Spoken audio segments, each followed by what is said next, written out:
I'm waiting for so I record these on photo booth and I'm waiting for the day when my photo booth is like, there's no more storage on your computer, because I think I got like the lowest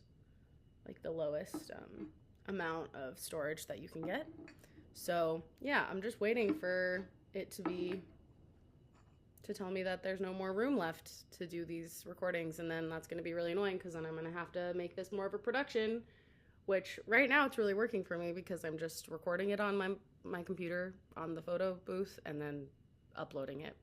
I have a lot of respect for people who do like a whole production and planning and all of that. And I was just about to say I can never imagine myself doing that. I can't imagine myself doing it. I just think it probably would take a lot of like upfront setup and then the whole editing stuff. It's like I have a full-time job and I work on the computer for that full-time job. So having more time spent staring at a screen for this kind of hobby interest isn't my favorite prospect. And I don't think it's something that I could passively have. Like, I've done video editing in the past for work, and it's a lot of fun. It was especially fun because at the company, actually at all of the places where I've done video work, except for my current company, it was really understood that you do video work with others. So, so a lot of kind of like watching over someone's shoulder, watching things back, like a lot of process to it. Now, that's not me dragging my current company. The company I work for now is really, really massive. So there's entire departments where video work is happening, and it's major, major production. But where I was when I was doing video work, it was not for anything in any sort of like real. Well, it was real, but it wasn't. It was just lower fidelity, I guess I'd say. So, yeah, I mean, I think something that comes up in this space a lot for me is just having a lot of interests and having a lot of things that I want to commit my time to, commit my energy to, along with kind of knowing how my brain works and knowing how my inspiration works and knowing that I need to have a lot of different stokes in the fire to feel momentum. I'm choosing to not venture into like video production. It's something that's come up with friends of mine who I think could do video work well, especially like videography and stuff. But a lot of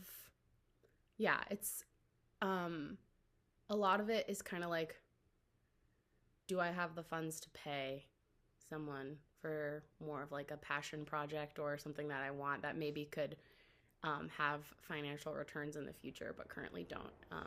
So it's just interesting, like the things that you can get paid for in an immediate sense versus the things that you would have to kind of toil away at and then maybe have like a financial prospect at the other side. Because I have a paying job, I don't feel comfortable having people help me with stuff if I'm not paying them, or at least not paying them in some regard, because I feel like I'm choosing to say artists rather than creatives. Artists need to be paid for their time for creative work. So anyway, that's like a whole other, I guess I could talk about kind of like art making, creative relationships, and reciprocity, and how we compensate people for their time. And the fact of the matter is that it takes a lot of time to make stuff.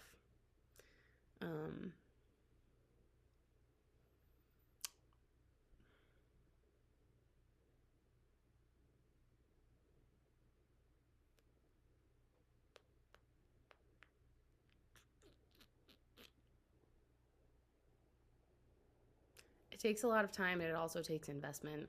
And so if you are someone like me who is running at a lot of different things and trying to commit yourself to a lot of different things, in order to build your ability and build your expertise, I think you have to keep investing your time And there's also tools that you need to be able to do the job that you want to do.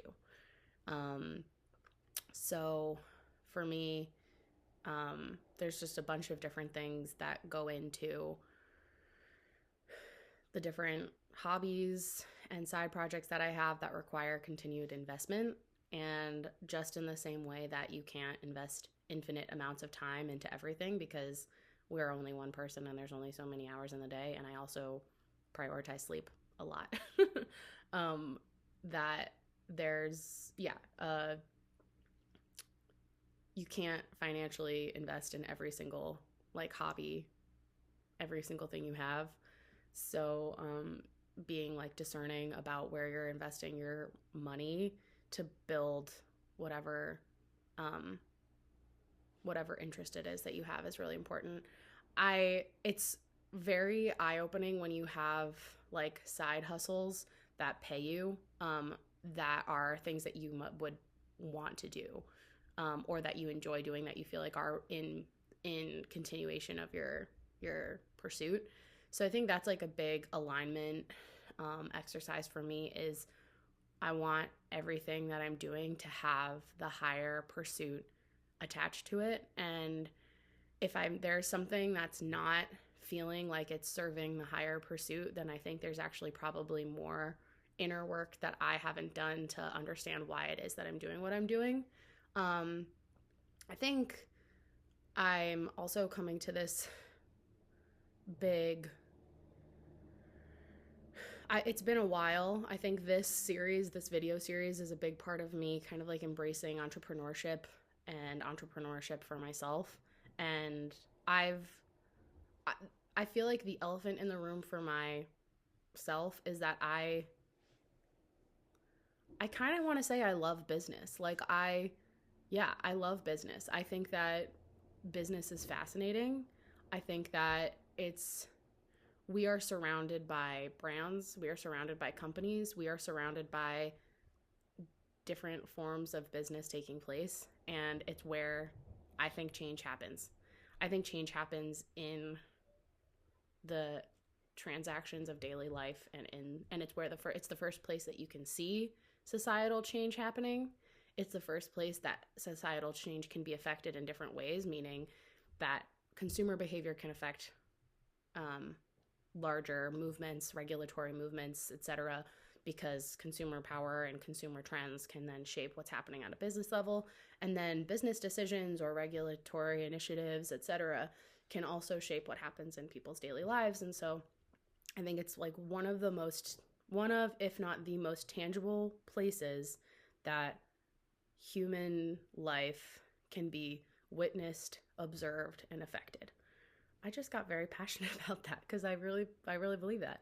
And I think also it's where culture is witnessed, because where we do our business and how we go about our business is the reflection of our culture taking place. I'm gonna give a shout out to my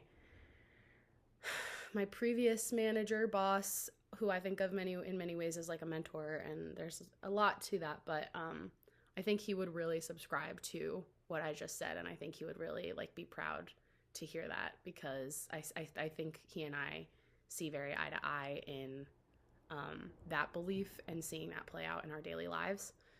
I'll send this video to him, which I don't think he'll watch, but yeah, I just was listening to, I'm obsessed with this Acquired podcast. I love it, and I love that the episodes are so long, and I love that they go so in depth, and it's all about businesses, and probably business strategy too. It's like all about business strategy, which is a thing that I've committed a lot of my life to in different ways. And they're talking, I'm on the Starbucks episode now, which I'm not done with, so I'm not gonna launch into everything about Starbucks, but it's with Howard Schultz. So Howard Schultz is, I wouldn't say it's like an interview with Howard Schultz. It feels more like a conversation that they're inviting him into about Starbucks and what it is and etc. But it talks about him going to Italy and kind of witnessing Italian culture and Italian coffee culture and community and third space, which is like a whole other video that I could make, and a whole conversation that I probably will speak to at another time. But it just really, I feel like that epitomizes. Oh, I should also add that. So, God bless anybody who listens to me talk when I jump from different thoughts. But it talks about, so Howard Schultz goes to Milan, goes to a trade show, and also like observes Italian coffee culture and sees what it means for community and how life is lived and all these different things. And at a certain point, he tries to make business partners with Lavazza, which is a major espresso company. It's global, but it starts in Italy. And then there's another one that I forget the name of, that they both turn him down, and they say that Italian roast coffee, specialty roast coffee, will never take off in America. And I feel like what was unsaid in the way that that was retold, and probably what was there, is, I mean, I don't have extra authority to say this because I have an Italian last name and I have some Italian heritage. I'm not suggesting that, but I feel like I can denigrate Italian culture more because I have some sort of tie to it, maybe. But I can imagine them being like, Americans will never appreciate coffee culture the way that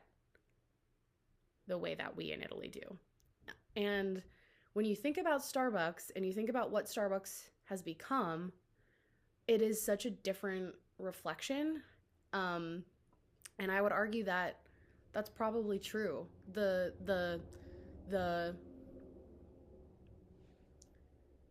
what they were pointing at, if that is probably part of what was in the back of their minds, what they were pointing to is like what I imagine Italian cafe culture to be, which is walkable cities, leisure time, meaningful interactions with others, face-to-face, intimate conversations.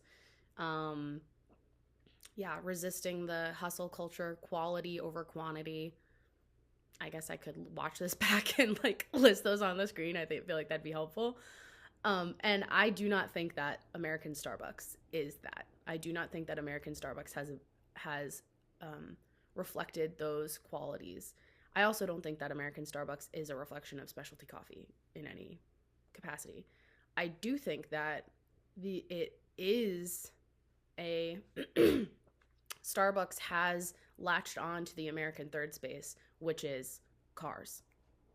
Starbucks is designed for car consumption. Their packaging becomes more and more and more car-centric. Their ordering, their pickup, everything is car and on the go. And I think that there is a huge part of connection that comes with Starbucks and joy that comes with Starbucks, but it's not in the way that like an Italian coffee community or an Italian coffee company would ever think is a reflection of what they would want their culture to be reflected as. Because the idea that it would be, we jump in the car and we grab our Starbucks and we go in our car and we go to Target and go to, I don't know, TJ Maxx or Home Goods or something like that, and walk around and shop and then are like, wow, that was a great day, is different. Or honestly, I feel like even these days, it's probably ordering your Starbucks, picking up your Starbucks and having it in your car by yourself and texting your friend or calling your friend and talking about how much you needed your little treat, Starbucks, etc. So I think that there is wisdom in that whole topic. And yeah, more than Starbucks, it is interesting hearing about Howard Schultz and his entrepreneurial journey, because it's not as though he really, really, really wanted it, and he really kind of clawed tooth and nail to get it, and it isn't as though he has some prodigy in the domain that he then became a leader in. He's just such a marketing guy in my mind too. Like, it's clearly the work of a marketing mind. So yeah, I'm gonna stop there and probably talk more about Starbucks another time. And yeah, if you watch this, show me in some way. If you watch this, if anyone out there watches this, please tell me in some way.